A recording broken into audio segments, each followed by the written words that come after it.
Have you ever stopped to ask yourself if all your relationships are truly worth your time and energy?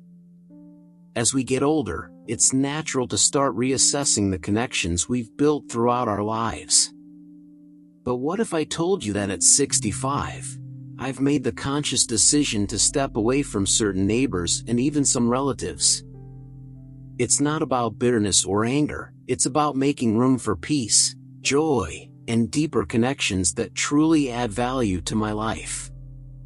In this video, I'm going to share why I've chosen to prioritize my time and boundaries, and why this decision has brought me a sense of freedom I never expected. You'll hear how time, wisdom, and a few tough lessons have changed my approach to relationships, and why I believe that embracing solitude and being selective with the people in your life is one of the greatest gifts you can give yourself. By the end of this video, you'll understand how creating space for yourself doesn't just lead to peace, it can transform your entire outlook on life. If you've ever felt overwhelmed by the demands of others or found yourself drained by relationships that don't serve you, then this is for you. You'll discover how to set healthy boundaries, protect your peace, and embrace the joy of solitude. Stick around to learn how these choices can bring clarity, fulfillment, and the freedom to live life on your terms. Don't miss this life-changing perspective. If you are not subscribed, I recommend subscribing and activating the notification bell so you don't miss any videos. Your support means a lot to me. And if you enjoyed this video, you can help me continue spreading the valuable lessons by liking and sharing it. If you like the topic of this video, please comment 1. If you don't, please comment 0, to let me know how I can improve and make better videos for you. Now let's begin. Valuing time at 65. I'm 65. And I've made a decision that might seem surprising or even controversial to some. I've chosen to distance myself from certain neighbors and relatives. This isn't a decision I've taken lightly, nor is it one rooted in bitterness or anger. Instead, it's a deeply personal realization that has grown clearer with time. Today, I want to share my journey with you, not just as a story, but as a heartfelt expression of what I've learned about life, time, and the pursuit of true happiness. As the years pass, time transforms into something more precious than gold, a treasure whose worth only deepens with every sunrise. At 65, time is no longer an abstract concept or a boundless resource, it's a fragile, finite gift. And as I hold this gift in my hands, I've come to understand its immeasurable value. This understanding didn't come all at once, it arrived gradually, like the dawning light of a new day, bringing with it a mix of clarity and a quiet urgency. In my younger years, I gave away my time so freely, to obligations, to endless small talk, to relationships that drained more than they nourished. I was so eager to please, to fit in, to meet others' expectations. But now, as I stand at this stage of life, I realize how costly those hours were. They were spent on people who didn't truly care, on situations that didn't bring joy, on routines that left my heart feeling empty. The truth is, not every connection deserves the privilege of your time. This clarity has led me to make choices that prioritize my peace and well-being. I've stopped engaging in meaningless conversations with people who only gossip or criticize. I've let go of relationships that felt one-sided or filled with hidden resentments. It's not about harboring ill will, it's about protecting my sense of joy and contentment. Some may call it selfish, but I see it as self-preservation, an act of kindness toward myself. Now, my days are spent in ways that truly matter to me. I invest my time in moments that feel alive, tending to my garden, reading books that inspire me, sharing meaningful conversations with people who uplift my spirit, and cherishing the quiet beauty of solitude. These are the moments that fill my soul, moments I know I'll look back on with gratitude. To those who may judge this choice, I ask, isn't time the most precious thing we have? Shouldn't we all strive to spend it wisely, on the people and pursuits that bring us genuine happiness? At 65, I've learned that life is too short to waste on anything less. I hope that this realization inspires you, no matter your age, to treasure your time and to spend it in ways that truly nourish your soul. Because in the end, it's not just about how much time we have, it's about how deeply we live in the time we're given. Reflecting on past relationships. As I sit here, reflecting on the journey of my life, I can't help but feel the bittersweet tug of memories.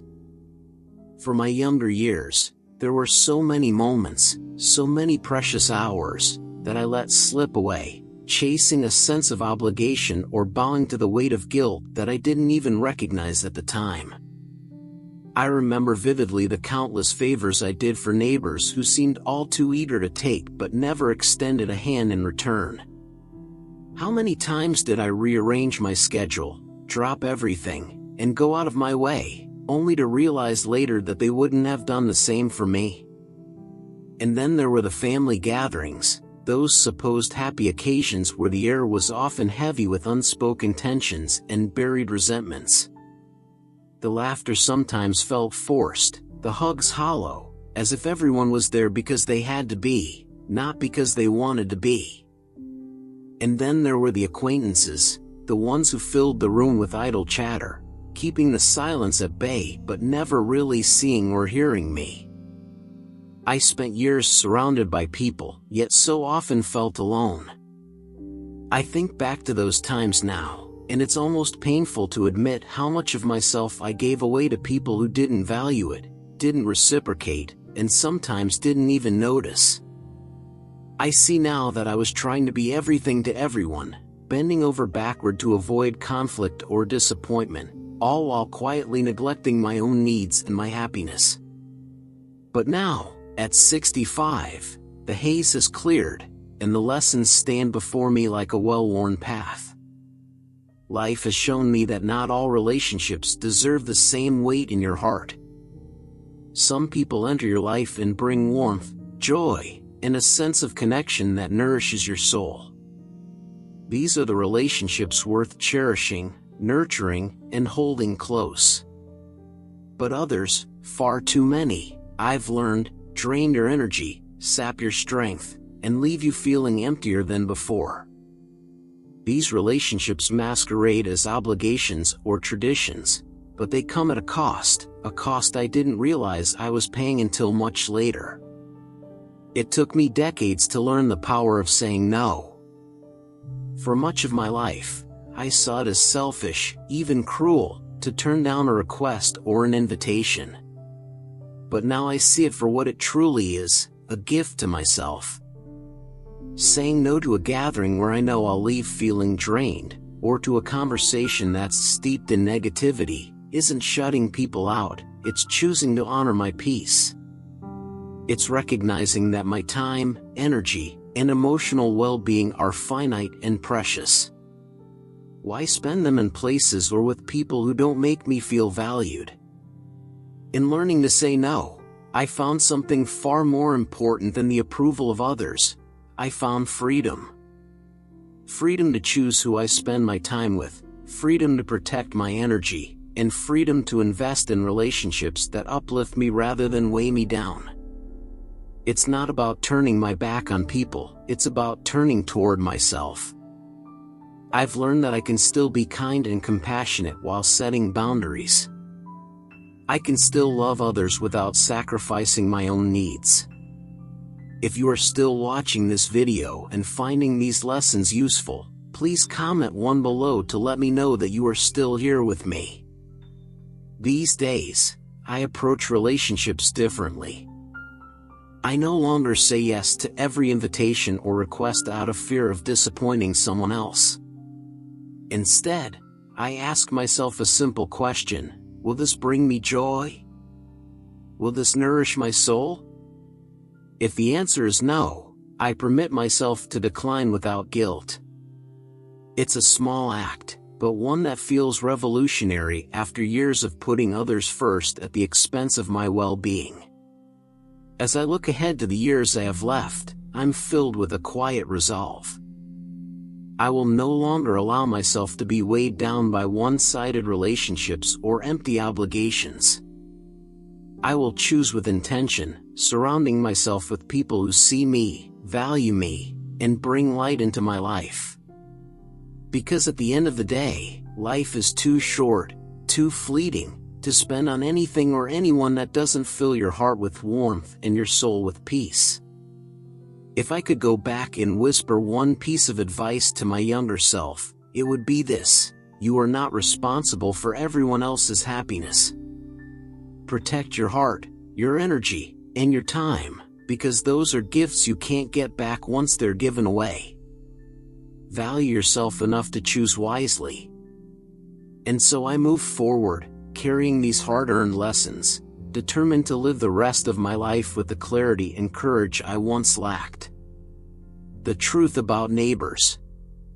What I've come to realize as the years unfold and my perspective deepens is that life truly begins when you slow down and notice the moments most people overlook. There is an unparalleled beauty in savoring the small things, the ones that quietly slip by in the rush of everyday life. Mornings, for instance, have transformed into something sacred: the ritual pour of coffee, its aroma filling the air, the first warm sip that touches my lips, is no longer just a habit but a moment of gratitude. I sit by the window and watch the sunlight filter through the trees, casting golden hues that seem to dance in harmony with the gentle breeze. My garden comes alive in these moments, leaves swaying as if in conversation with the wind, and I feel an almost childlike wonder at the simple, perfect rhythm of nature. These moments are no longer fleeting, they've become the very fabric of my existence. They aren't interruptions in my day, they are my day. Every pause, every still breath, every chance to sit with my thoughts feels like a gift I once ignored but now treasure deeply. The act of slowing down has taught me to live with intention and to see the richness in the ordinary. Life isn't about cramming as much as you can into each day, it's about living in harmony with time, not racing against it. It's about creating space to feel, reflect, and embrace the peace that comes when you let go of the pressure to do more, achieve more, or be more for others. This realization didn't come easily. For years, I felt like I was trapped in a relentless cycle of expectations, both those placed on me by others and those I placed on myself. I would fill my days with tasks, obligations, and the endless pursuit of being needed. But it came at a cost. I felt drained, disconnected, and as though I was pouring from an empty cup. Letting go of that mindset was a journey, one filled with difficult decisions and moments of self-doubt. But now, I can say with certainty that it was worth it. I've learned that my worth isn't tied to how much I give or how busy I am. My worth is inherent, and my time is precious. Gratitude has become the cornerstone of my life. When I think about the time I have left, I don't feel fear or regret. I feel a deep, abiding appreciation. There's no rush anymore, no finish line I'm desperately trying to reach. Instead, I see life as a journey, one where every step offers an opportunity to notice, to savor, and to love. I've come to realize that my time is my own, and I protect it fiercely. This isn't out of selfishness or fear, but out of a profound understanding that time is the most precious gift I have left to give. I no longer allow it to be spent on things or people that don't nurture my soul. Instead, I pour it into the moments and connections that truly matter. There's an indescribable joy in reclaiming your time and choosing to live deliberately. I found that when I stopped chasing the distractions of the world, material things, superficial relationships, or societal expectations, I'm left with the things that truly bring me peace: time spent in nature, with a good book, or in the quiet presence of someone who understands me. These are the moments that fill my heart and make life worth living. It's not about quantity anymore, it's about quality. Each day becomes a chance to cherish what matters most, to love deeply, and to let go of the rest. I've also learned to guard my time from those who don't value it. It took me years to understand that not everyone deserves access to my life or my energy. There's freedom in setting boundaries, in saying no without guilt, and in prioritizing yourself without apology. I've stopped trying to please everyone, and instead, I focus on nurturing the relationships that are built on mutual respect and understanding. The result? A lighter heart, a clearer mind, and a sense of peace I never knew was possible. This is the truth I've come to embrace. Life isn't measured by how much we accomplish or how many people we please. It's measured by the depth of our connections, the joy we find in the little things, and the love we allow ourselves to feel. Slowing down has given me the gift of seeing life as it is: messy, imperfect, but breathtakingly beautiful. It's not about rushing to the next thing, it's about pausing long enough to appreciate where you are right now. My journey has taught me that the greatest joys are often the simplest ones: a quiet morning, the sunlight on my skin, the sound of birds in the distance. These moments are my treasures. They remind me that life is not a race, but a series of small, meaningful experiences. And in these moments, I find myself not just existing, but truly living. Family isn't always easy. This clarity wasn't handed to me on a silver platter, nor did it come wrapped in an easy lesson. It was earned, painstakingly so, over decades of living, loving, losing, and learning. In my younger years, I believed that family was the one unshakable foundation in life, the place where love and loyalty would always flourish. But life has a way of unraveling the idealistic notions we carry, replacing them with reality, which can be messy and far more complicated. The lessons came in waves. I gave too much of myself, more than I had to spare, thinking that sacrifice was the ultimate proof of love. I trusted too quickly, convinced that loyalty was something others would mirror without question.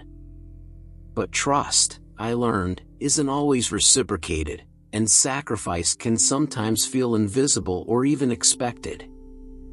There were moments of betrayal that left me questioning my worth, and times when the people I thought would stand by me drifted away when I needed them most.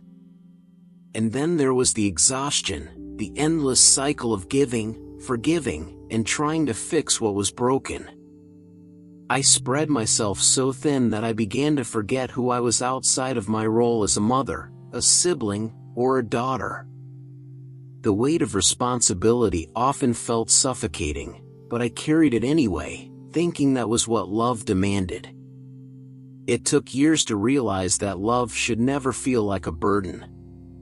The hardest lessons, however, came from loss. When loved ones passed away, it left a void so deep it felt like part of me had been taken too.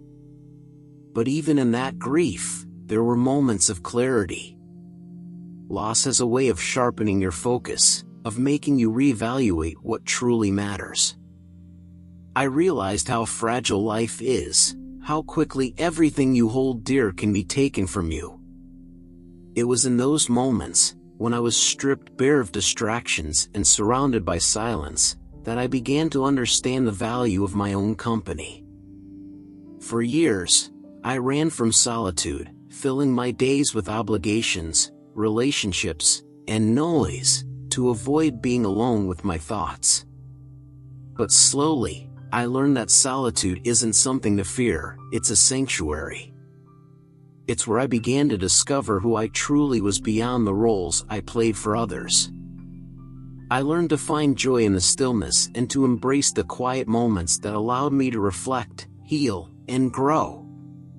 Time, which once felt like an enemy, began to feel like an ally. It no longer seemed like a relentless force, pushing me toward the end of life, but a wise teacher urging me to cherish every moment.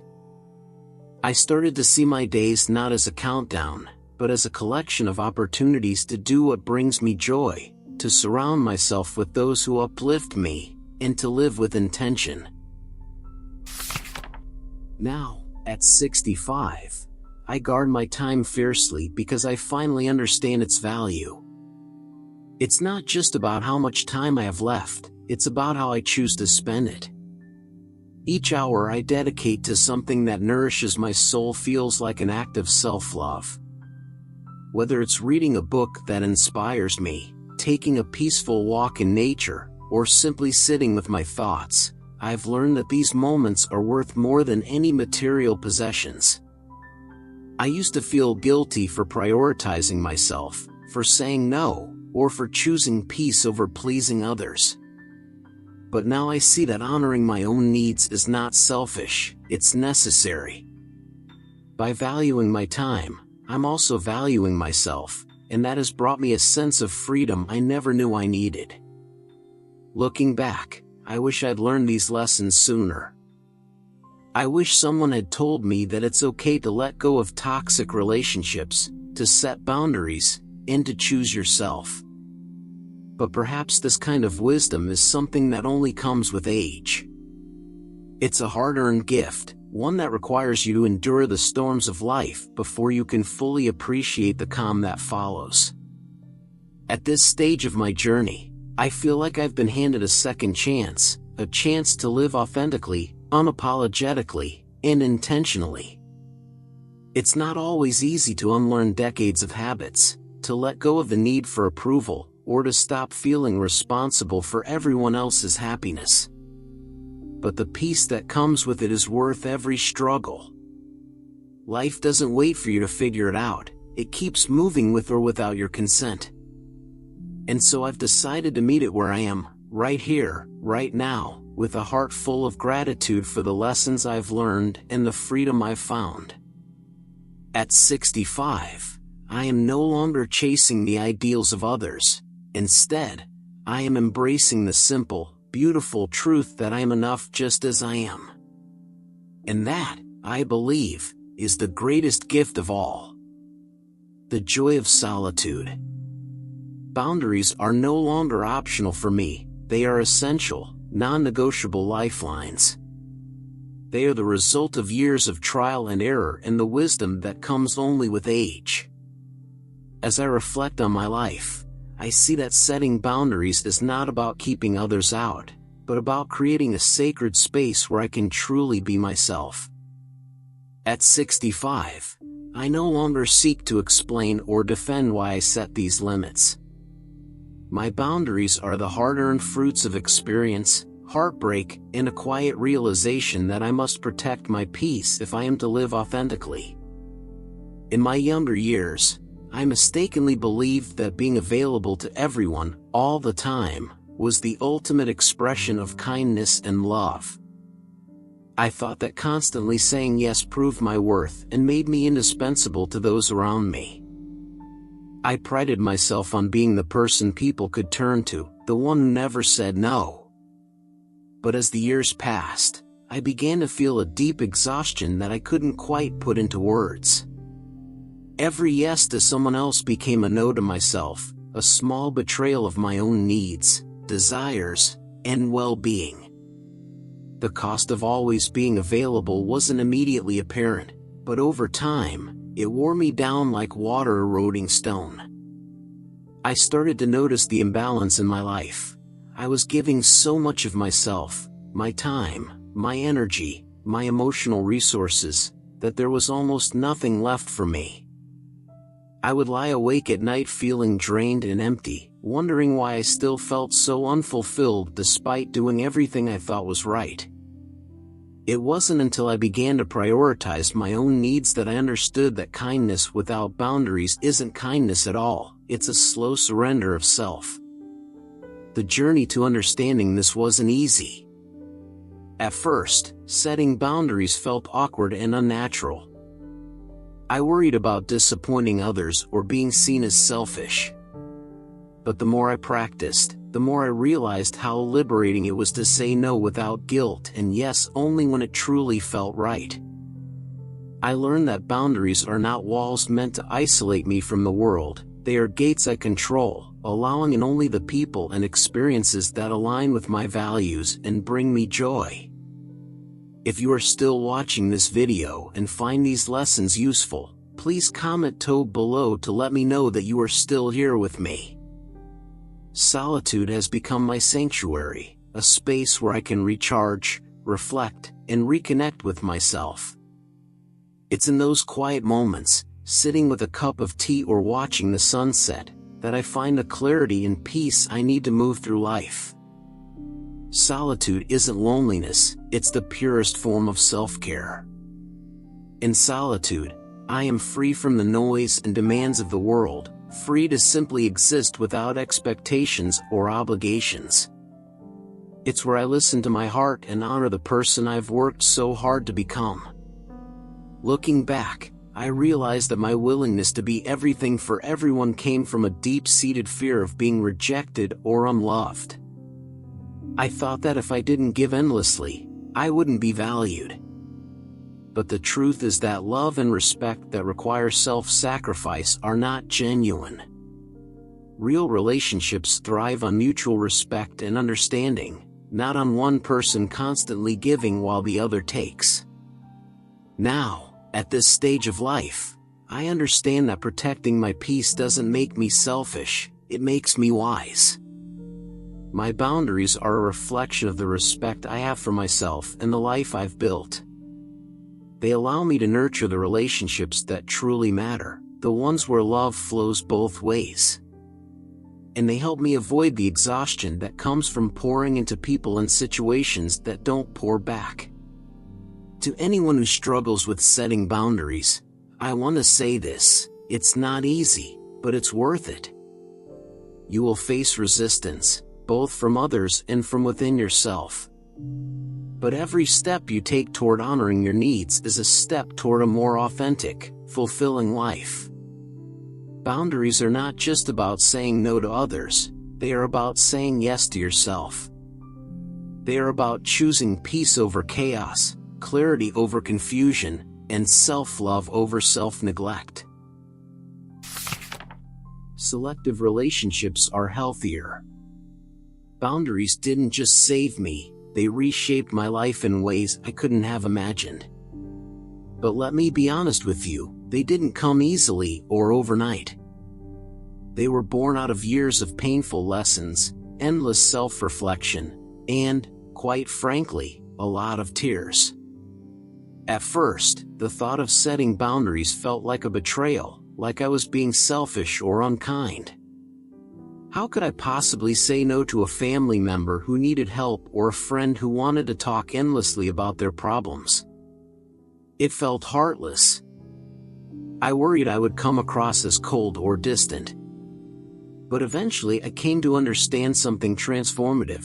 Saying no isn't rejection, it's not about shutting people out, it's about letting yourself in. It's about creating the space you need to prioritize your well-being and embrace what truly matters to you. Learning to set boundaries was a process, one marked by small, uncomfortable steps forward and occasionally a few steps back. I remember the first time I said no to a relative who was always quick to ask for favors but never returned the gesture. My heart raced, my palms were sweaty, and guilt consumed me for days afterward. But over time, as I practiced, I realized that boundaries weren't about being selfish or mean, they were an act of self-respect. I wasn't rejecting people, I was choosing to invest my energy wisely. Each no became an invitation for something better, a chance to align my life with my values and needs. Boundaries are not walls meant to keep people out, they are gates designed to protect what's precious inside while allowing the right people in. They helped me recognize who added light to my life and who cast shadows. For me, This meant stepping back from relationships that fed off negativity, those endless conversations dripping with gossip or complaints that left me emotionally drained. It meant putting limits on interactions with relatives who brought chaos and drama into family gatherings, turning moments of celebration into arenas of tension. It meant redefining how I spent time with neighbors and acquaintances, choosing to engage with those who respected my space instead of those who treated my time as a bottomless resource. These decisions were far from easy. There were moments when guilt gnawed at me, whispering that I was being unfair or overly harsh. Sometimes I questioned myself, wondering if I was asking too much or being too rigid. And yes, there were moments of loneliness, when I wondered if I was isolating myself too much. But here's what I discovered: the relationships that endured after I set boundaries were the ones that truly mattered. They became deeper, more meaningful, and filled with mutual respect and understanding. I didn't lose anything of value, I only let go of what was weighing me down. Boundaries, I've learned, are a form of love, love not just for yourself, but for others too. They allow you to show up authentically in your relationships because you're no longer drained or resentful. When you stop saying yes out of obligation and start saying yes out of genuine desire, the dynamics of your relationships transform. People begin to understand that your time and energy are valuable, and those who truly care about you will respect that. They'll honor your boundaries because they honor you. The freedom that boundaries have brought into my life is immeasurable. I no longer feel stretched thin or pulled in too many directions. I no longer feel the weight of obligations that aren't mine to carry. Instead, I feel light, peaceful, and in control. The relationships I nurture now bring joy, inspiration, and a sense of reciprocity. I've learned that it's not about shutting people out, it's about creating room for the right ones to come closer. And in doing so, I've built a life that feels more authentic, more aligned, and so much more fulfilling. Boundaries are not just a tool, they are a gift, one that I continue to give myself every single day. Protecting your peace. The path to protecting my peace has been anything but smooth. It has required courage, resilience, and an unwavering commitment to myself. Setting boundaries, especially in a world that often equates selflessness with virtue, can feel like an uphill battle. People don't always take kindly to it. Some see your boundaries as a personal affront, while others accuse you of being selfish or unkind. At times, I'd struggled with the weight of those judgments, questioning whether I was doing the right thing. But as I've grown older, wiser, I like to think, I've realized that protecting my peace isn't just a choice, it's a necessity. At 65, I understand something I wish I had known earlier: my well-being is my responsibility.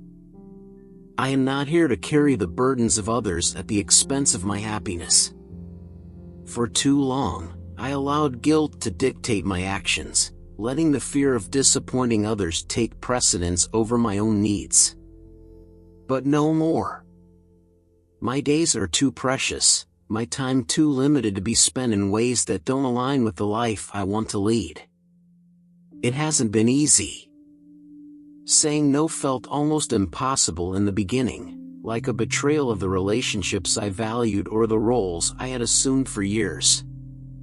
But each time I said no, each time I chose to prioritize myself, it became a little easier. Now, instead of guilt, I feel a quiet sense of pride when I protect my time and energy. It's an act of self-love, a reminder that my happiness matters just as much as anyone else's. Setting boundaries has been one of the most transformative lessons of my life. It has taught me the power of clear communication, something I struggled with for years. I've learned to express my needs openly and honestly, without hesitation or apology. No has become a complete sentence, one I deliver with grace but also with conviction. I've also learned to recognize when a situation or relationship no longer serves me, and to walk away without looking back. These are not skills I mastered overnight. They've been honed through years of trial and error, tears, and triumphs. Looking back, I wish I had learned these lessons sooner, but I also know that life unfolds in its own time. I've come to believe that wisdom is a gift earned through experience, and while I may have discovered these truths later in life, they feel all the more meaningful now. The freedom that comes from setting boundaries is indescribable. For the first time in decades, my life feels like it truly belongs to me.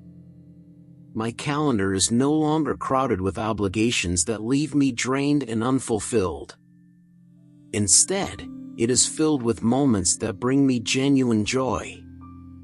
I spend quiet afternoons lost in a book, savor the laughter of loved ones who uplift and inspire me, and cherish the simple act of sitting in my garden, surrounded by the beauty of nature.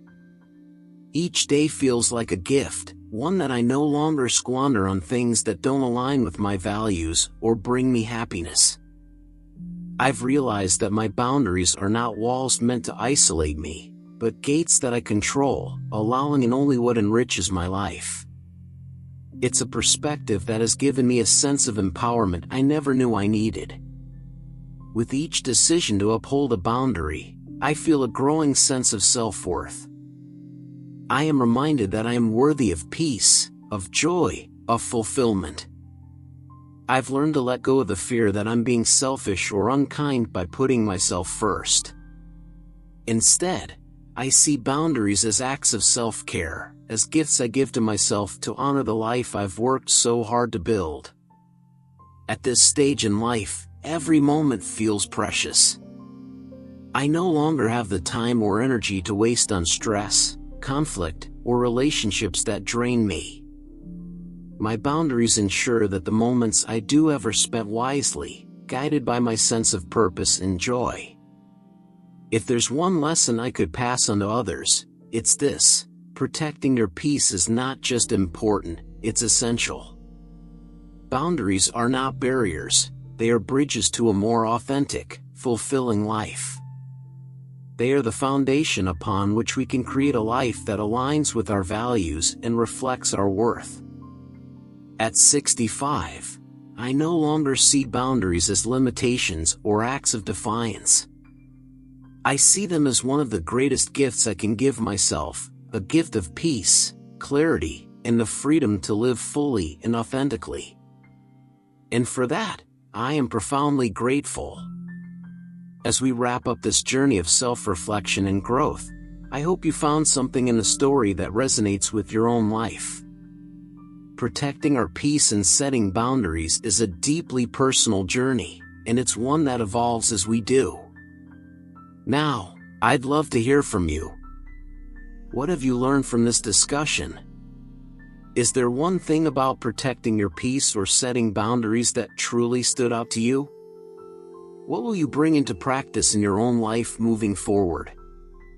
Please share your thoughts and experiences in the comments below. Your insights and stories might just inspire someone else on their journey to a more peaceful and fulfilled life. If you enjoyed this video, don't forget to like, share, and subscribe to our channel. By doing so, you're helping us create more content that inspires and empowers. Thank you for watching, and I'll see you in the next video.